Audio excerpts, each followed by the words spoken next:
अम, जैसे मैंने आप लोगों से वादा किया था, सबसे important area for your professional life also, हम लोग जीएसटी शुरू करेंगे। तो उसी वादे के मुताबिक हम लोगों ने जीएसटी का क्लास शुरू किया है। नियर अबाउट 20-25 क्लासेस जीएसटी के ऊपर लगेगा। हम लोग धीरे धीरे जीएसटी को करेंगे और उसी को फॉलो करेंगे। जीएसटी से पहले मैं एक चीज ब्रश अप करना चाहता हूं, जो ऑलरेडी मैंने कस्टम के दौरान सिखा दिया था। डायरेक्ट टैक्स, इनडायरेक्ट टैक्स किसको कहते हैं? डायरेक्ट टैक्स होता है जिसके ऊपर इम्पोज किया जाता है, वो ये टैक्स का burden can not shift to other person. अगर मेरे इनकम के ऊपर टैक्स है तो मुझे ही पे करना पड़ेगा, मैं मनीषा का इनको शिफ्ट नहीं कर सकता हूं। दूसरा, ये बेसिकली नेचर प्रोग्रेसिव है। प्रोग्रेसिव का मतलब होता है सर, प्रोग्रेसिव का मतलब यही होता है, आपका जितना कैपेबिलिटी उतना ही आप टैक्स देंगे। अगर आपका इनकम बहुत है तो आप बहुत टैक्स देंगे, अगर आपका इनकम कम है तो आप कम टैक्स देंगे। ये बेसिकली आपको क्या करता है? ये बेसिकली आपका डिस्पोजेबल इनकम को कर्व डाउन करता है। कर्व डाउन मतलब घटाने के लिए, बढ़ाने के लिए इनकम टैक्स का शिफ्टिंग होता है। इनडायरेक्ट टैक्स ठीक उल्टा होता है। क्या? Regressive in nature. और ये शिफ्ट कर सकते हैं, जिसके ऊपर इंपोज किया है वो दूसरे के ऊपर शिफ्ट कर सकता है। मतलब अगर मेरे ऊपर इंपोज किया गया है, मैंने अगर मैन्युफैक्चरर हूं, तो मैं जब सेल करूंगा तब उसके पास चला जाएगा, उसी से कलेक्ट करूंगा। मतलब I can shift the burden of tax from one person to another person. That is called indirect tax. Then it is regressive in nature, मतलब ये डिपेंड नहीं करता है। क्या डिपेंड नहीं करता है? किसका क्या इनकम है। मतलब एक आइसक्रीम, वेनिला आइसक्रीम का ऊपर अगर टैक्स 4 रुपया है, तो 15 रुपए में 4 रुपया अगर टैक्स है, तो मैं खाऊंगा तब भी ये 4 रुपए का टैक्स है, मेरा बेटी खाएगी तब भी ये 4 रुपए का टैक्स है, सामने बगल में जो ठेला लगा के बैठा है वो भी बंदा अगर खाते हैं, उसके भी 4 रुपए देना पड़ेगा। वैरस मेरा बच्चा और ठेला वाला से मेरा इनकम ज्यादा है, तो वो भी 4 रुपए का टैक्स दिया, मैं भी 4 रुपए का टैक्स दिया। मतलब अगर आप कंज्यूम करते हैं तो आपको सेम लेवल में टैक्स देना पड़ेगा, इरेस्पेक्टिव ऑफ द फैक्ट आपका इनकम एट ऑल में से ज्यादा है ना कम है। That is called regressive tax. ये इंट्रोडक्शन क्यों होता है? प्रोडक्ट का कंजम्पशन घटाने और बढ़ाने के लिए इनडायरेक्ट टैक्स का इस्तेमाल किया जाता है। ये डिस्कशन मैंने पहले भी आपके साथ किया था। मैंने उस दौरान कुछ कॉन्स्टिट्यूशनल प्रोविजन आपके सामने डिस्कस किया था। ये नोट्स ऑलरेडी, ये पार्ट आपके पास है, देखिएगा कस्टम का क्लास नोट 1 में। वहां पर मैंने सिखाया था, विदाउट ऑथोरिटी ऑफ लॉ आप कभी भी टैक्स इंपोज नहीं कर सकते। ये कहां पर आपने, कहां से आप बोल रहे हैं सर? कॉन्स्टिट्यूशन ऑफ इंडिया में आर्टिकल्स 265 बताता है, tax can be imposed only by the authority of law. अगर अथॉरिटी ऑफ लॉ में दिया गया है तभी टैक्स कैन बी इम्पोज्ड। दूसरा, नो टैक्स इज लेविड और collected without authority of law. मूल विषय है, टैक्स इंपोज करने के लिए, टैक्स कलेक्ट करने के लिए अथॉरिटी ऑफ लॉ छोड़ के नहीं होगा। मतलब आपको इंपोज करना एंड कलेक्शन दोनों के लिए अथॉरिटी आपके पास होना चाहिए। अथॉरिटी कैसे आता है? With the law. कौन कलेक्ट करता है? गवर्नमेंट कलेक्ट करता है। गवर्नमेंट कलेक्ट करने के लिए लॉ का जरूरत है, यस लॉ का जरूरत है। तो लॉ के बेसिस में ही गवर्नमेंट इंपोज करेगा एंड कलेक्शन करेगा। आर्टिकल 245 क्या बोलता है? बिकॉज आपका तो फेडरल स्ट्रक्चर है। फेडरल स्ट्रक्चर मतलब आपका इंडिया में 3 टेयर फेडरल स्ट्रक्चर है। 3 टेयर क्यों जानते हो? नंबर 1 यूनियन गवर्नमेंट, मोदी सरकार। नंबर 2 स्टेट गवर्नमेंट, हम लोगों का दीदी।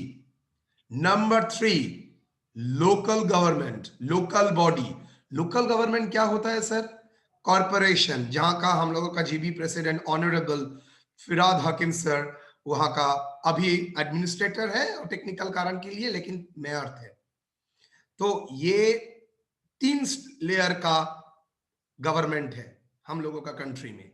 तो 3 लेयर के भी पास कुछ पावर होता है, यस। तो देखते हैं क्या पावर है। Extent of law made by the parliament and state legislature. Parliament and state legislator, law बनाने के पावर ना दीदी के पास है ना मोदी सरकार के पास है। व्हाई? बिकॉज ये लोग एडमिनिस्ट्रेशन संभालते हैं। लॉ बनाने की जिम्मेदारी पार्लियामेंट एंड स्टेट लेजिस्लेचर को है। पार्लियामेंट मतलब आप जानते हैं Lok Sabha Rajya Sabha, both house.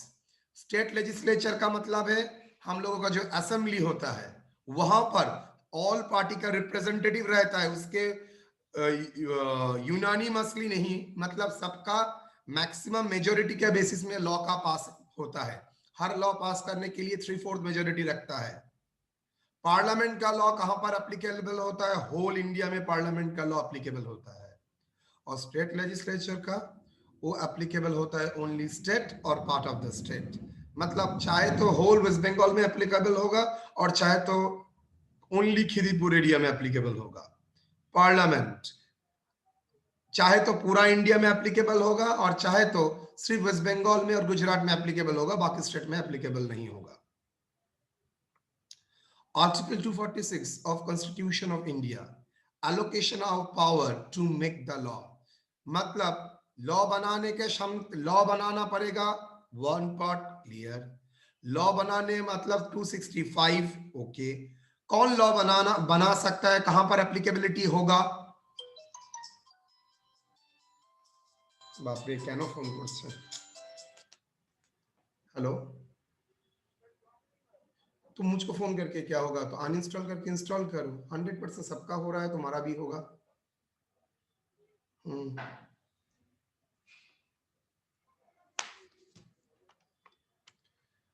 Article 245 of constitution India बोल रहा है कौन किसको पावर, कौन लॉ बना सकता है और कहां पर एप्लीकेबिलिटी होगा। 246 बोलता है किस किस विषय पे कौन कौन लॉ बना सकता है।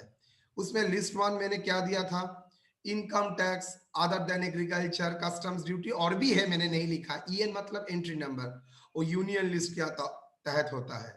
लिस्ट नंबर 2 जो स्टेट गवर्नमेंट बना सकता है।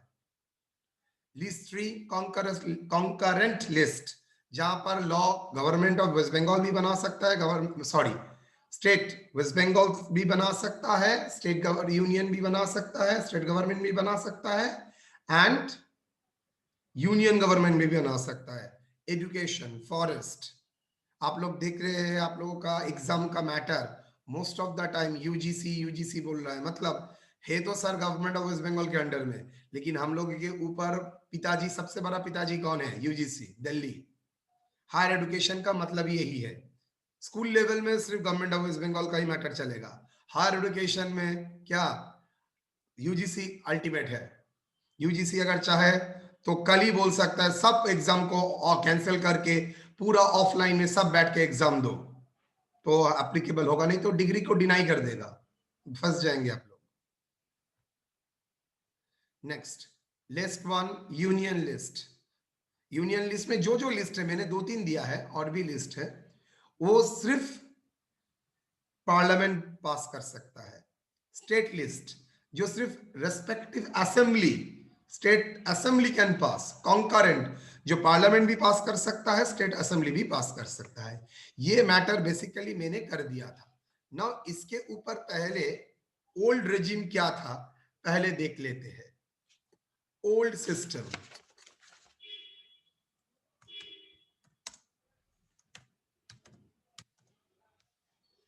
old system of indirect tax।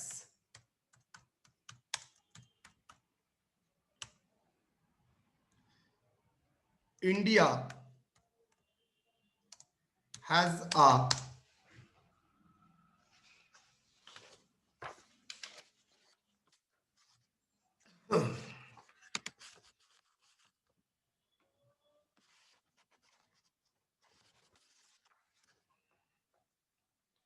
India has a 3 tier. 3 tier मतलब आप लोग ट्रेन में ट्रेवल करते हैं, 2 tier 3 tier जानते हैं ना। 2 tier मतलब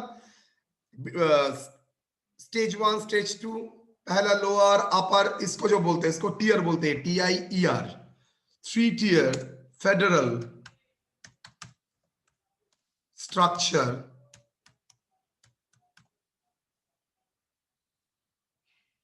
3 tier federal structure comprising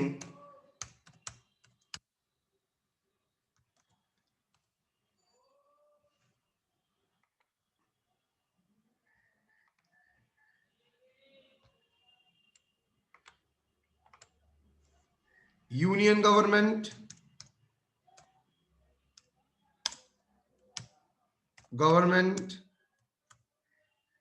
state government,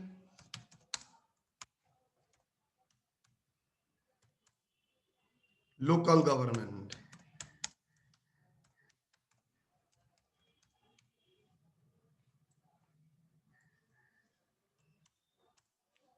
The power to levy taxes and duties। मैंने क्या बोला था, टैक्स किसको बोलते हैं अगर ट्रांजैक्शन के ऊपर होता है, और ड्यूटीज अगर कोई इंसिडेंट के ऊपर होता है। कस्टम्स ड्यूटी मतलब वो ट्रांजैक्शन के ऊपर डिपेंड नहीं करता है, इंपोर्ट एंड एक्सपोर्ट के ऊपर डिपेंड करता है। एक्साइज ड्यूटी, कितना बेच रहे हो कितना सेल हो इंपॉर्टेंट नहीं, अगर प्रोडक्शन करते हो तब आपको देना ही पड़ेगा। Transaction duties is allocated among 3 tier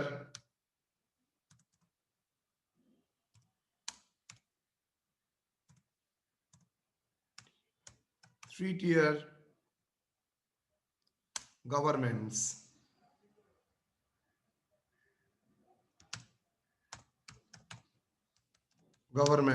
as per the provision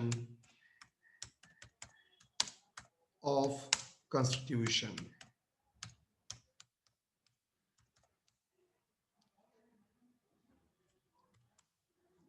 Before introduction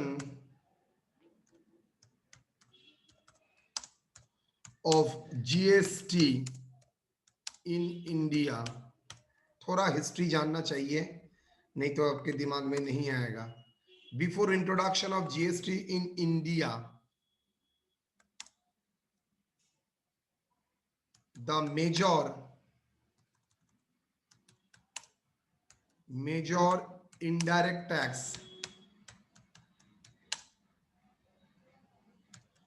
taxes applicable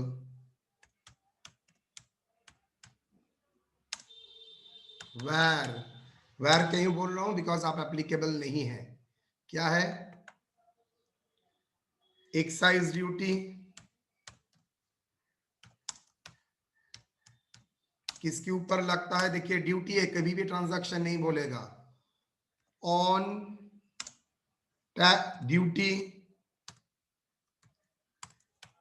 duty on goods manufactured imposed by union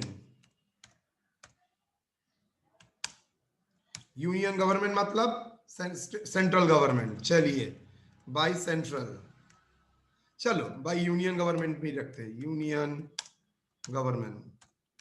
government मतलब मोदी सरकार, स्टेट गवर्नमेंट नहीं। B service tax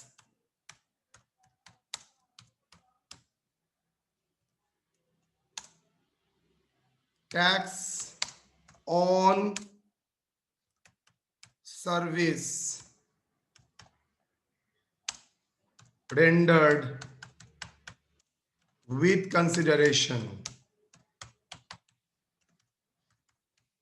tax on service rendered with consideration मतलब किसी को अगर कोई service देते हो, बांग्ला जाके जेटा बोले सेवा, कोई सर्विस देते हो, मतलब कोई प्राइवेट ट्यूशन पढ़ा रहा है, कोई ब्यूटी पार्लर में सर्विस दे रहा है, केबल में सर्विस दे रहा है, कोई घर घर का पेंटिंग करा रहा है, तो जो ही सर्विस देता है वो सर्विस के ऊपर सर्विस टैक्स होता है, केबल लाइन सर्विस टैक्स होता है, सब सर्विस टैक्स के अंडर में था।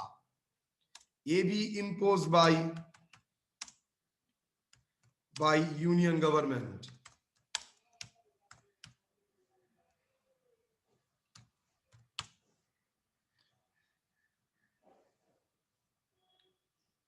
Value added tax,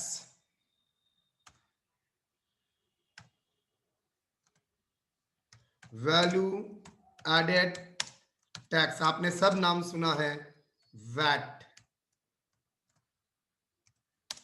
tax on goods sold within the state, state के भीतर अगर आप गुड सेल करते हो तो उसके ऊपर लगता है, impose by respective state government. State government का सबसे बड़ा रेवेन्यू का सोर्स है ये value added tax. Central sales tax, ये क्या होता है? अगर सर वेस्ट बंगाल में माल बेचते हैं तो वेस्ट बंगाल में टैक्स होगा, अगर बिहार में माल बेचते हैं तो बिहार में टैक्स होगा, अगर सर वेस्ट बंगाल से माल अगर बिहार में जाता है बेचने के लिए, मतलब विद इन द स्टेट होता है तो स्टेट गवर्नमेंट टैक्स देगा, लेकिन from one state to another state जाता है तो वेस्ट बंगाल से अगर बिहार में सेल करने के लिए जाता है और बिहार से वेस्ट बंगाल आता है सेल होने के लिए, आप कोई माल बिहार से वेस्ट बंगाल खरीद के लाए, मतलब माल भेजा गया है आपको वेस्ट बंगाल में सेल, मतलब सेल हुआ ही है अंडर कंडीशन वेस्ट बंगाल में, बिहार से माल आ रहा है, तो उसके ऊपर कौन टैक्स लगाएगा? गवर्नमेंट ऑफ वेस्ट बंगाल ना गवर्नमेंट ऑफ बिहार? ये तो दोनों के भीतर झमेला हो जाएगा, नीतीश कुमार एंड ममता दी के भीतर। मैं टैक्स लूंगा, वो बोलेगा मैं टैक्स लूंगा।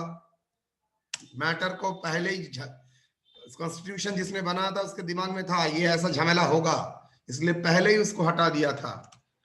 Tax on interstate sale, intrastate sale मतलब one state to another state, interstate sale impose कौन करता है? By union respective state government, respect by the union government, by the union government.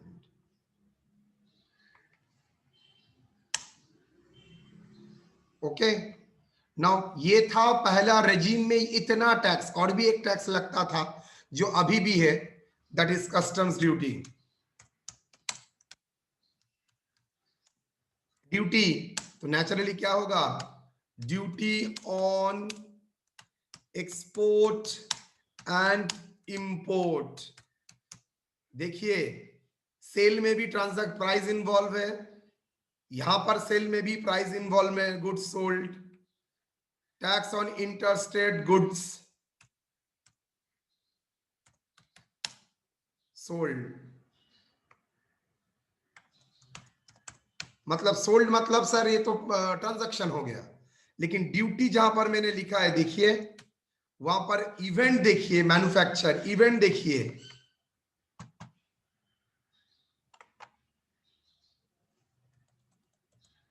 Event देखिए, एक्सपोर्ट और import,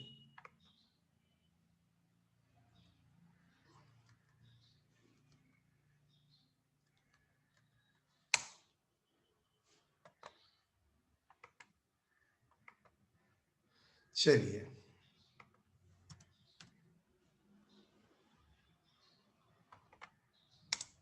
duty on export and import imposed bye union government. Now मैं आप लोगों को अब सिस्टम दिखाता हूं ओल्ड रेजिम में क्या होता था।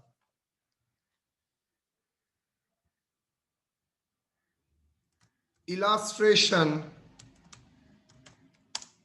of tax under old system.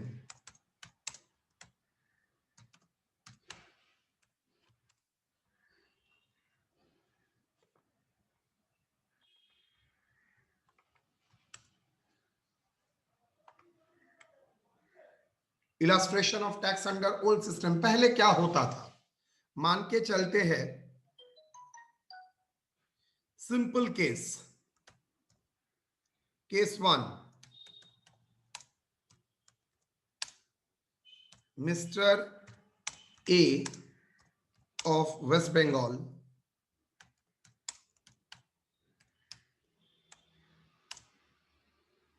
sold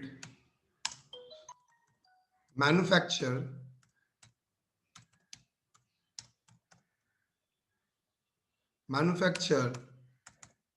goods. Mr. A of West Bengal manufacture goods in Kolkata and for rupees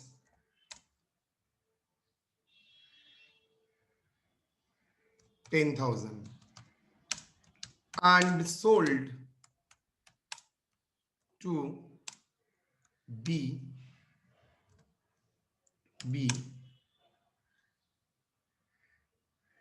in West Bengal.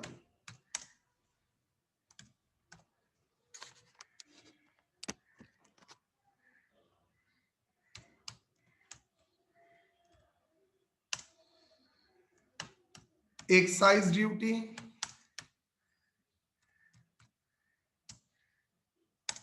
assuming 10% and VAT 10%. Okay. Calculate the ultimate sale price.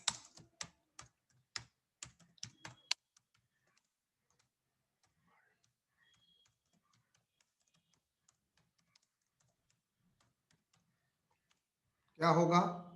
Solution.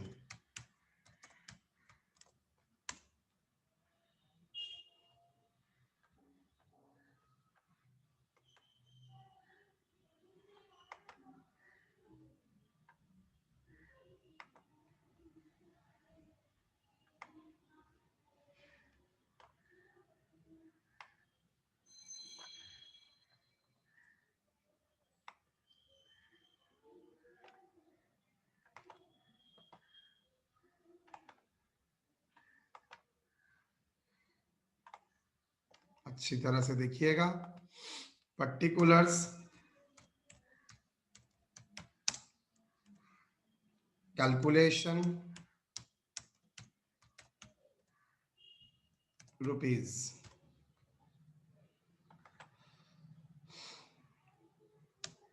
Cost of goods including profit.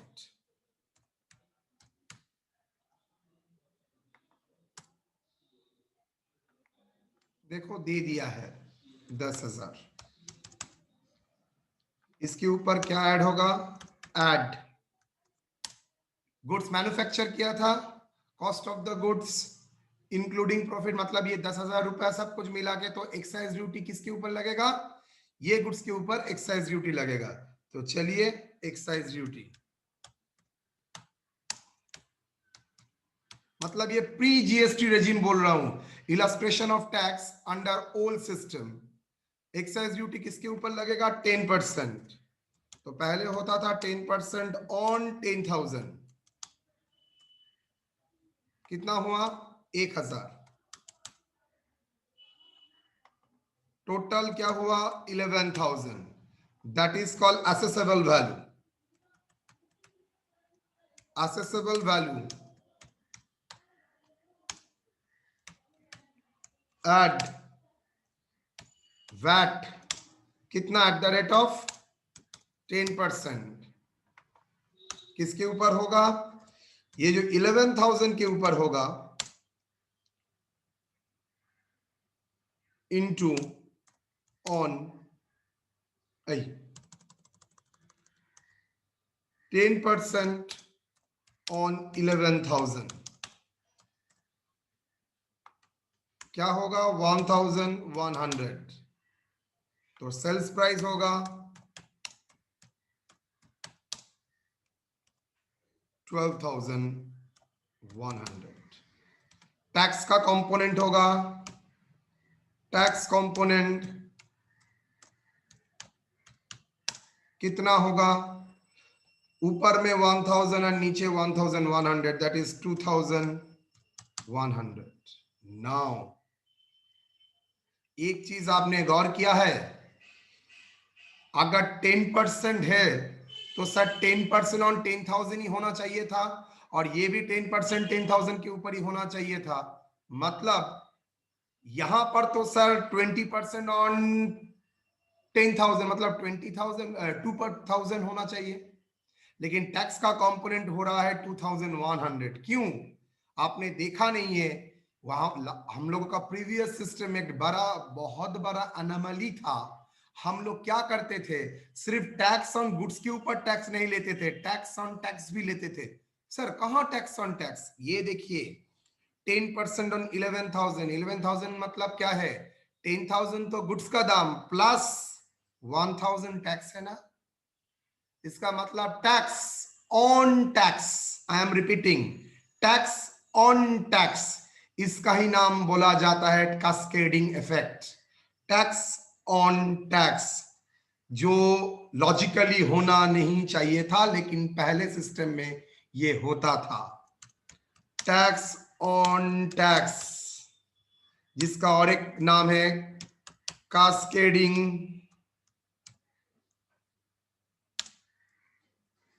जिसका और एक भी नाम है tax cascading बा cascading effect.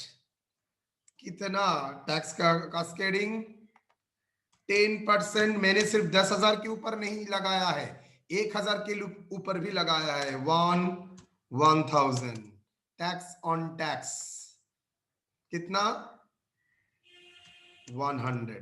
तो basically जो 100 हुआ है वो टैक्स ऑन टैक्स के कारण के लिए। सो ये प्रीवियस सिस्टम में जब वैट ऑन ये था, एक्साइज ड्यूटी था, वो ये होता था। क्यों ये होता था? Because VAT excise duty impose करता था सेंट्रल गवर्नमेंट और वैट इंपोज करता था स्टेट गवर्नमेंट। तो जाहिर सी बात है, दो अलग अलग गवर्नमेंट है, तो अलग अलग गवर्नमेंट है और दो अलग अलग एक्ट है। ये एक्साइज ड्यूटी एक्साइज एक्ट के अनुसार, वैट वेस्ट बंगाल वैट अनुसार। तो वेरी क्लियर, दो एक्ट के भीतर तो समझौता नहीं हो सकता, दो गवर्नमेंट के भीतर भी समझौता नहीं हो सकता। दैट्स वाई हम अल्टीमेटली भुगतना किसको पड़ता है, दिल्ली और स्टेट का भीतर झमेला होगा तो भुगतना तो जनरल पब्लिक को ही पड़ेगा। सेम वे में टैक्स सिस्टम में भी ऐसा ही प्रॉब्लम था, दोनों गवर्नमेंट अलग अलग टैक्स इंपोज करते थे, तो और दोनों का भीतर सेटअप भी नहीं होता था। तो जाहिर सी बात है टैक्स बहुत ज्यादा, आप मतलब टैक्स तो देना ही पड़ेगा, ऑटोमेटिकली सेल प्राइस गुड्स का बढ़ जाएगा। और आप लोग जानते हैं जैसे ही गुड्स का सेल प्राइस बढ़ेगा, गुड्स का डिमांड फॉल करेगा, डिमांड फॉल करेगा मतलब प्रोडक्शन कम होगा, प्रोडक्शन कम होगा मतलब जीडीपी भी इंपैक्ट आएगा, इकोनॉमी के ऊपर इंपैक्ट पड़ेगा, मतलब सभी चेन एक साथ लिंक्ड है। दूसरा केस लेता हूं, case 2। Case 2, goods manufactured in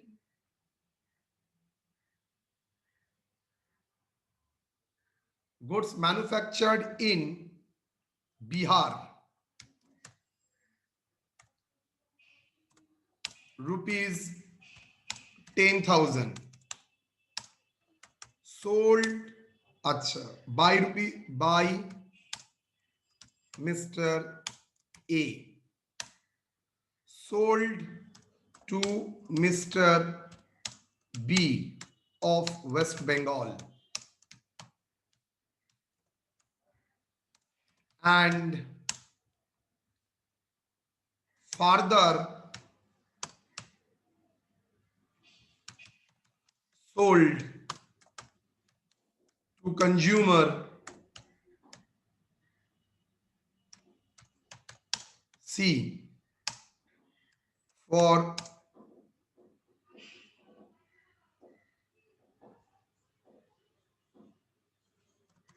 C with a value addition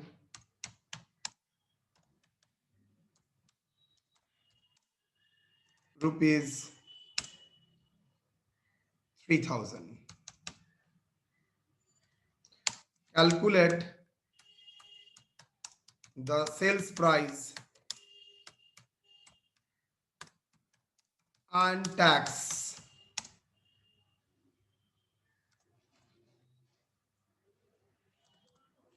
Sale price to C.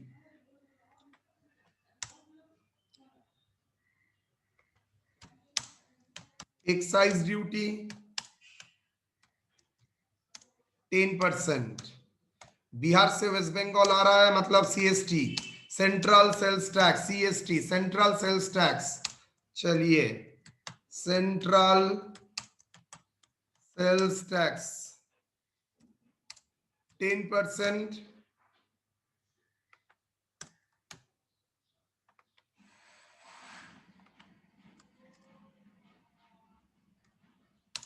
and VAT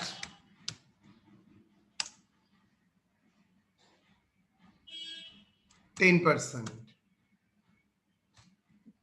बोलिए क्या होगा?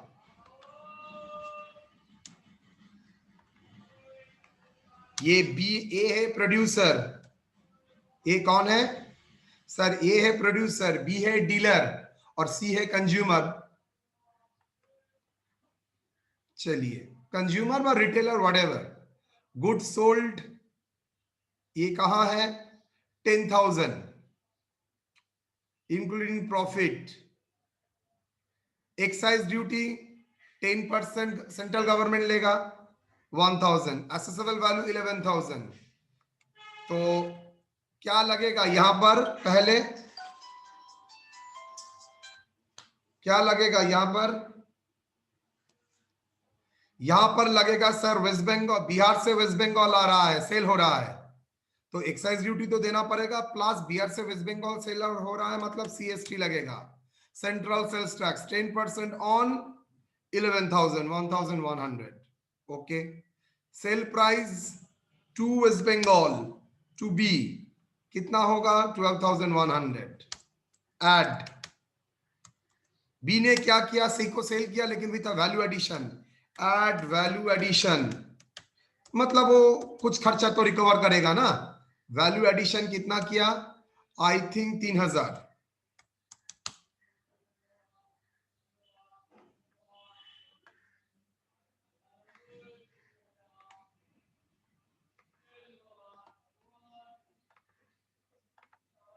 चलिए, वैल्यू एडिशन के बाद ये हो जाता है ट्रांजैक्शन वैल्यू।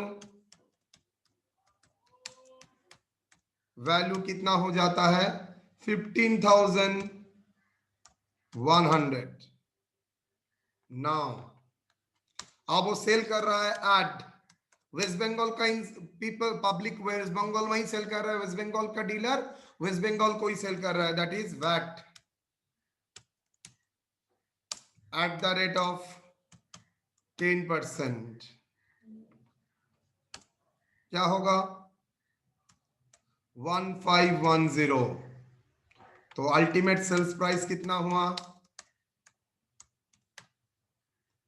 16,610। टैक्स कंपोनेंट कितना है बोलिए तो? सर टैक्स कंपोनेंट का अमाउंट है, अच्छा वैट किसके ऊपर हुआ? 10% ऑन 15,100। ये जो ट्रांजैक्शन वैल्यू के ऊपर 10%। तो टैक्स कंपोनेंट कितना हुआ सर? पहले excise duty 1,000 plus CST 1,100 plus VAT 1,510।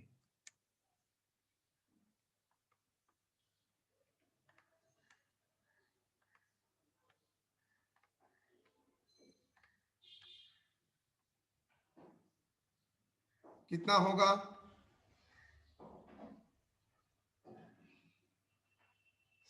Total sir 1000 plus 1100 plus 1510, कुल मिला के 3610। तो ये बहुत ज्यादा कास्केडिंग इफेक्ट हो गया।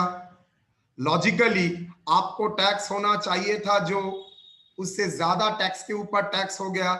एक बार 10% देखो, 10% 1000 के ऊपर भी लगा है, प्लस 1100 के ऊपर भी लगा है, और सीएसटी 1000 के ऊपर लिखा है। तो कास्केडिंग इफेक्ट कितना हुआ?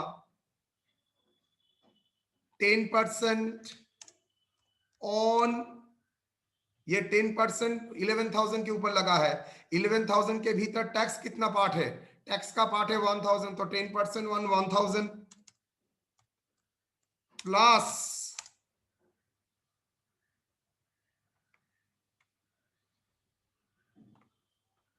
प्लस 10% ऑन वो जो वैट के कैलकुलेशन हुआ था, उस वैट के कैलकुलेशन के टाइम देखिए 10% ऑन 15,100, मतलब इस 1000 के ऊपर भी हुआ था, प्लस 1100 के ऊपर भी हुआ था। तो मतलब सर बहुत 2100 1000 प्लस 10% मतलब 310।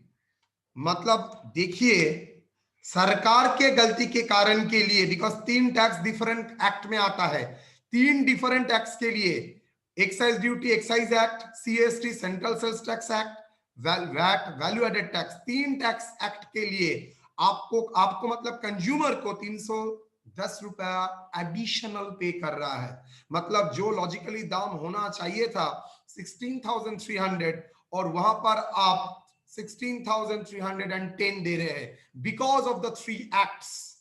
अगर ये 3 एक्ट की जगह 1 एक्ट होता ये प्रॉब्लम नहीं होता। 3 एक्ट है इसलिए दोनों के भीतर सेटअप पॉसिबल नहीं है। दैट्स वाई अल्टीमेटली कंज्यूमर को ज्यादा देना पड़ रहा है। तो प्राइस इंक्रीज बाई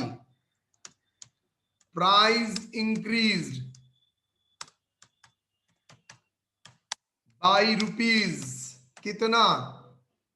310, बिकॉज आपको ज्यादा देना पड़ रहा है, बिकॉज एक्ट सिंपली एडमिनिस्ट्रेशन कारण के लिए आपको 310 रुपया प्रोडक्ट में ज्यादा देना पड़ रहा है। ये मैंने तो फिगर छोटा लिखा है, ये 10,000 के जगह अगर 10 करोड़ होता तो आप समझ सकते हैं कितना ज्यादा आपको एक कस्टमर को देना पड़ता है। टैक्स देंगे इसमें कोई डाउट नहीं है, लेकिन टैक्स के ऊपर टैक्स क्यों देंगे सर? यही तो प्रॉब्लम था ओल्ड सिस्टम में। तो ओल्ड सिस्टम में सबसे बड़ा प्रॉब्लम है tax on tax cascading effect. तो प्रॉब्लम आपने क्या आइडेंटिफाई किया सर? प्रॉब्लम आइडेंटिफाइड नंबर 1, क्या प्रॉब्लम आइडेंटिफाई किया? Tax on tax. दूसरा प्रॉब्लम आइडेंटिफाई क्या किया? No possibility to set off from one tax to another tax, one tax paid with the another tax paid। इसको एक language में बोलते हैं no tax credit is available. मतलब आपने टैक्स जो पेमेंट किया है उसका सुविधा आपको नहीं मिलेगा, इवन आप डिस्ट्रीब्यूटर है। तो ये एक प्रॉब्लम था।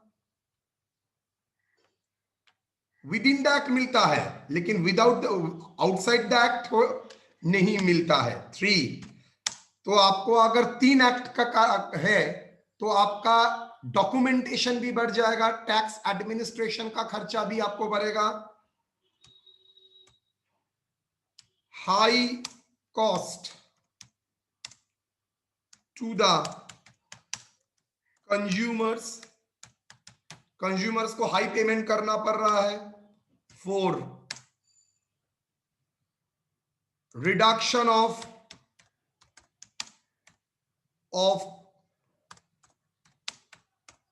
competitiveness, reduction of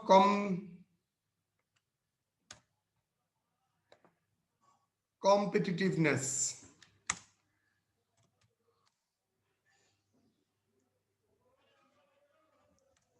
more expenses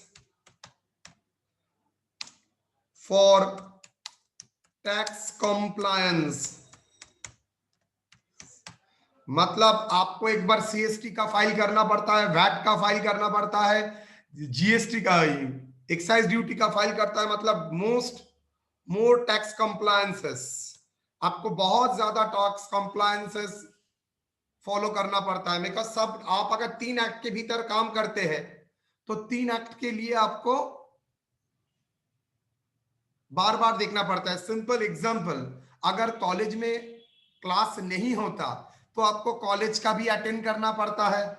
अगर मैं मान लेते हैं क्लास में कुछ नहीं होता है लेकिन आपको क्लास अटेंड करना पड़ता है, तो आपको क्या करना पड़ेगा? कॉलेज भी अटेंड करना पड़ेगा सर, ट्यूशन भी अटेंड करना पड़ेगा, बिकॉज कॉलेज में तो कुछ होता नहीं है।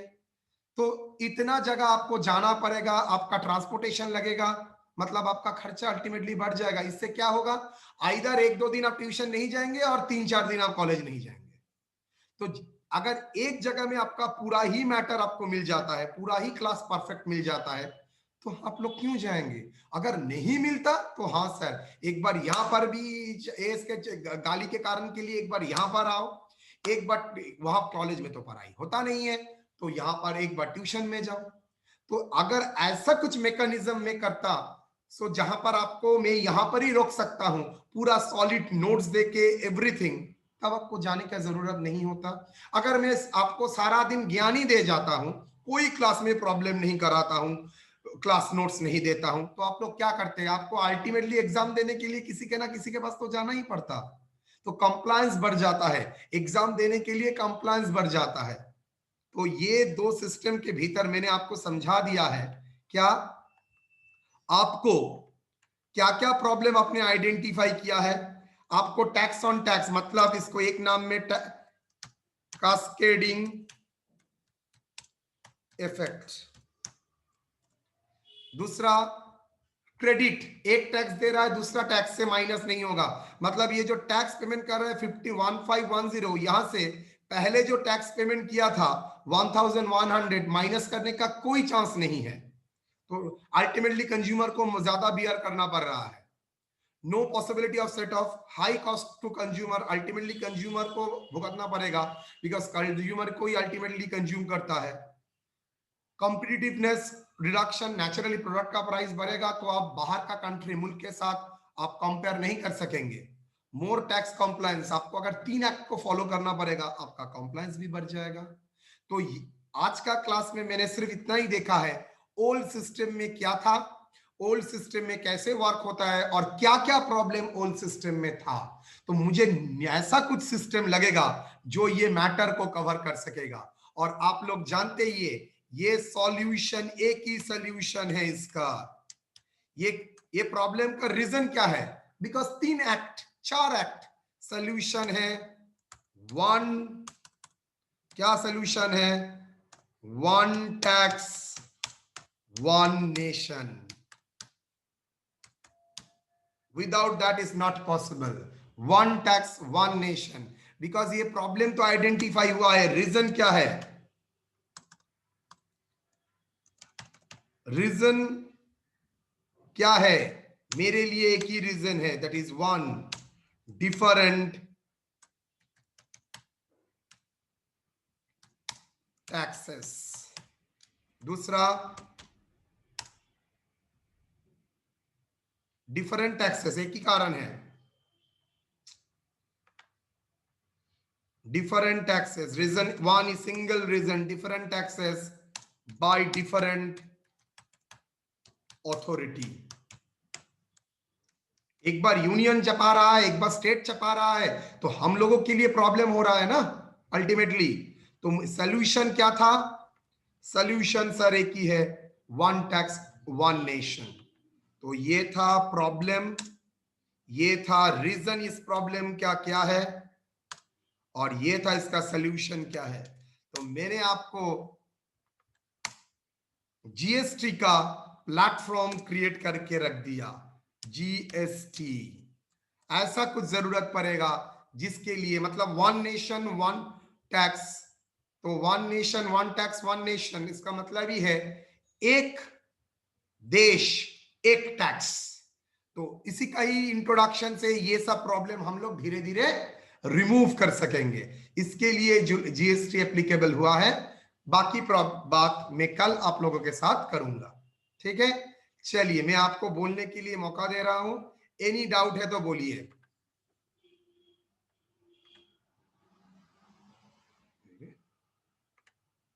बोलिए, कोई डाउट है यहां तक?